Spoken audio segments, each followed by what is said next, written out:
It's our job to maintain these items, find these items, maintain these items, research these items, and pass it on to future historians, which bombed London on a few occasions, the last being October 1917. Yes, I'd be going to the Berghof or the bunker and finding something from Hitler. Hello everybody, this is WarStory video blog. I'm Alex and here is John Lawson, show director, military antique show in Pennsylvania, ALLENTOWN. This show is super cool and I got here straight forward from Paris and I'm really excited to be here because a lot of collectors, a lot of dealers, really nice items also here, and some of these items cannot tell their story themselves, you know? So we have to ask collectors to share these stories to us.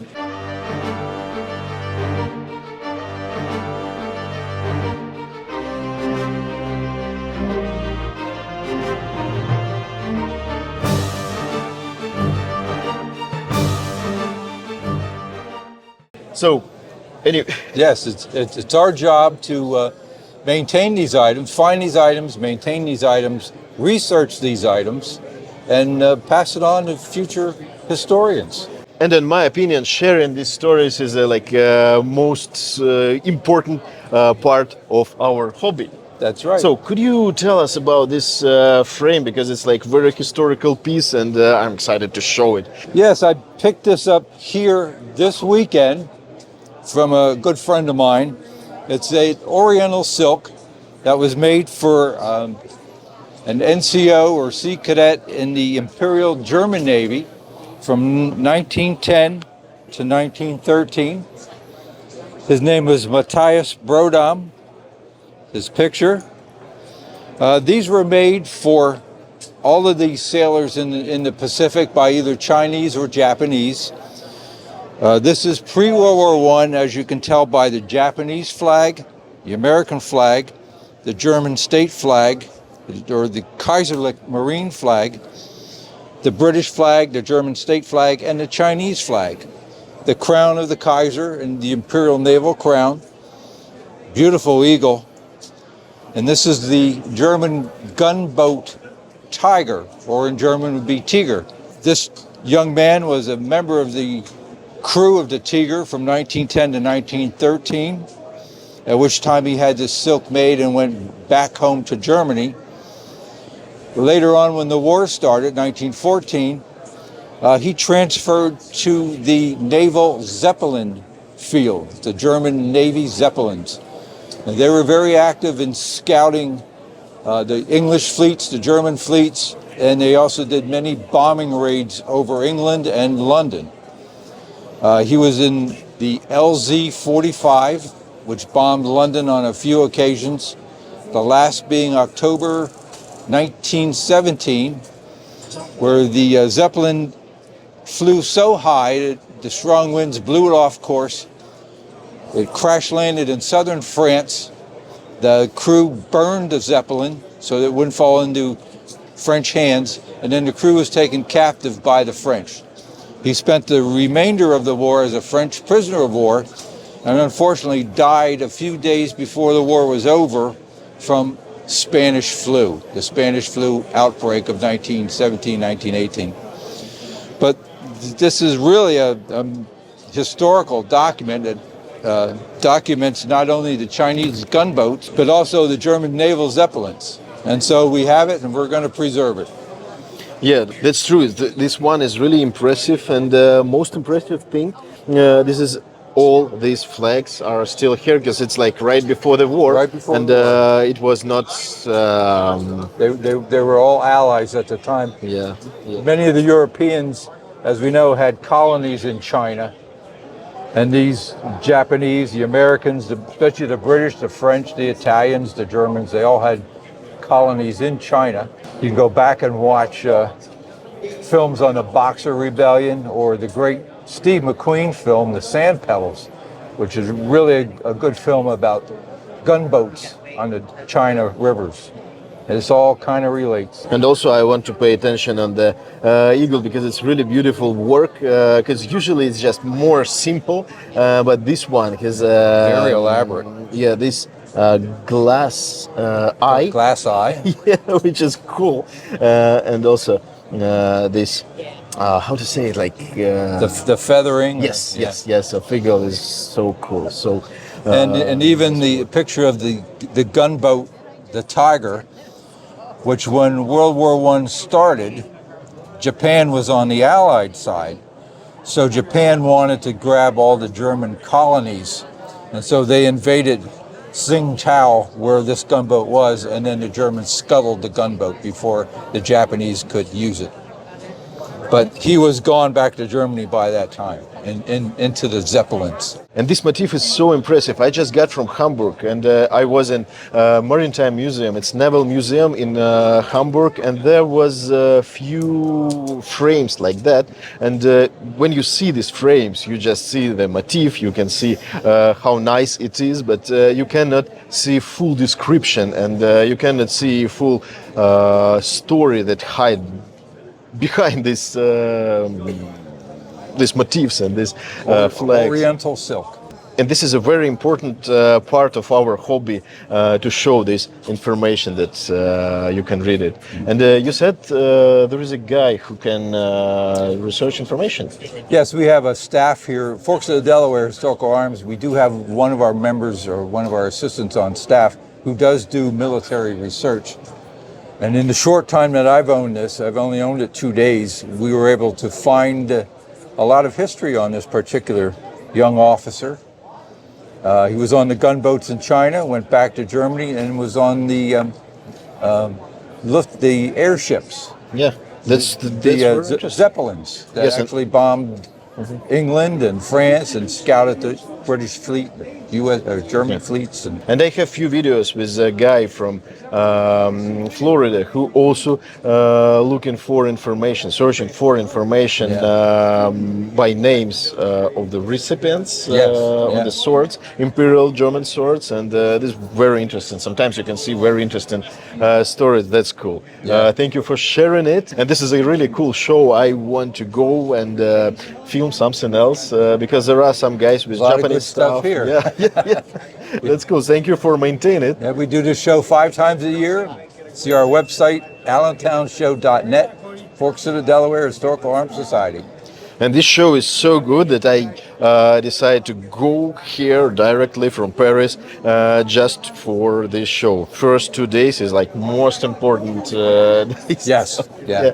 Okay, so next episode.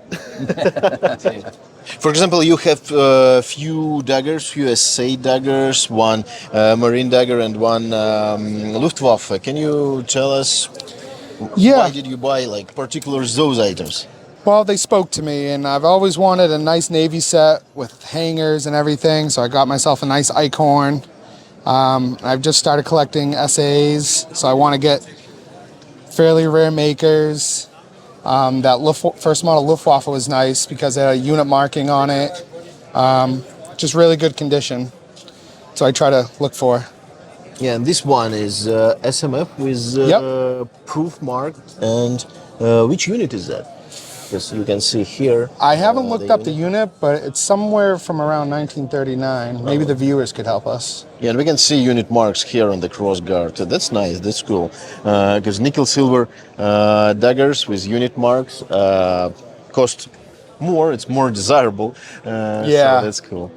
I really like it. And it's also very important to get dagger with original nickel silver chain on it. Because, exactly. Yeah, chains. It's You see those break, and people try to jerry rig them together. And those SA daggers, I see 3 really nice early models. But why did you buy like few of them? Why don't only one? Why not only one? Well, I like more than one, unfortunately. And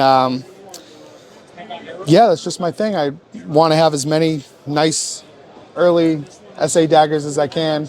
And who doesn't love those early maker marks? They're the best. That's true, especially in this condition. Yeah, That's exactly. Really good looking with original hangers. Yes, Also. exactly. And this one I like. Can you describe it? Yeah, this is a nice mini second model Luftwaffe dagger. It's got an inscription. I think it's the guy's name on it and the date 1896.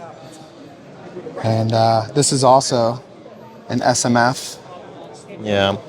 It's DRGM on it. So it's kind of set with this one. Yeah.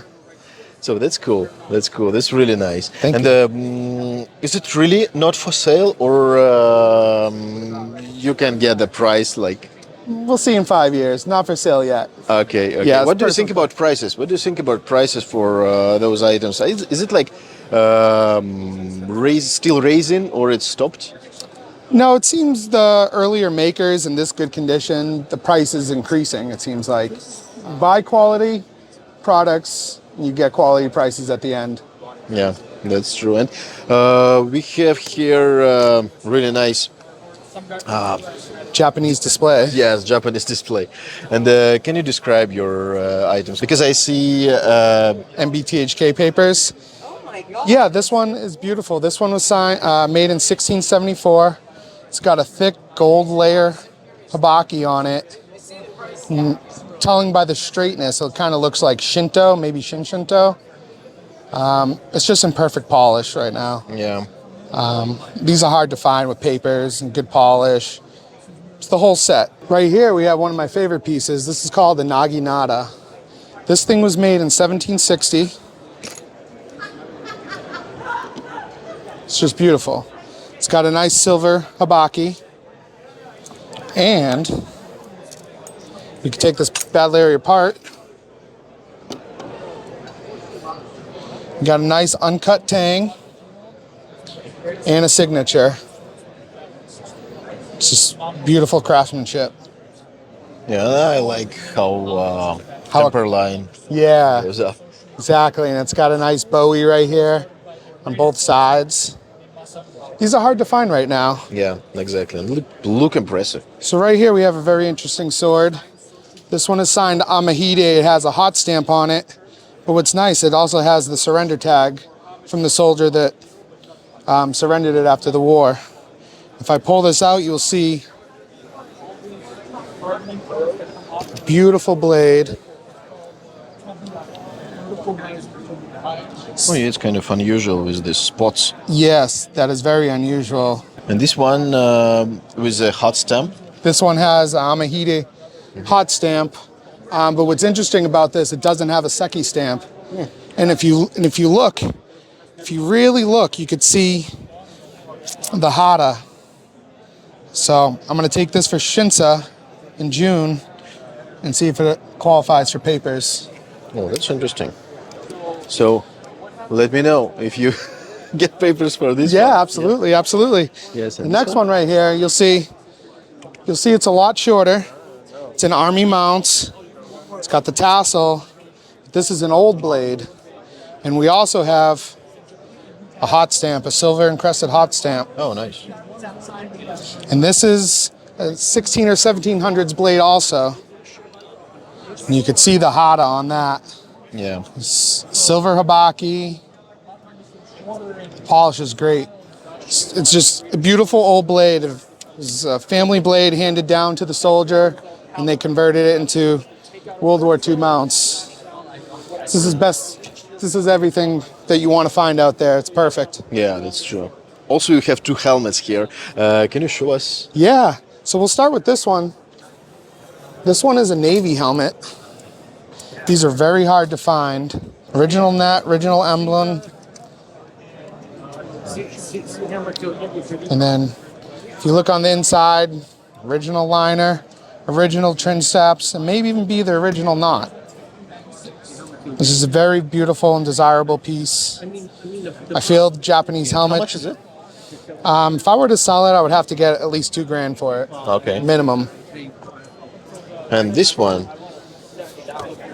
That one is also very nice. So if you see, you could see the former winter camo on the stars. And if you look at the rivets, you can see the winter camo, former winter camo. And what's also nice is we have a signed liner. Another nice piece. I feel that these are harder to find than German helmets sometimes. And how much do you want for this one? If I were to sell this, I'd be asking about 1,400. 1,400.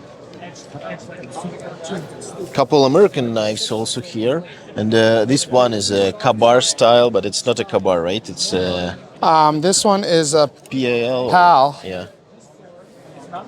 and it's also marked USMC. What's nice about this is it has the vet's name on the back, Joel Rosenberg. You can look him up. He's on there. Yeah, He was in the Marines. That's cool. Very cool. It's one of my favorites, but it is for sale. Yeah. And we also have a World War II Utica fighting knife. Pretty good condition.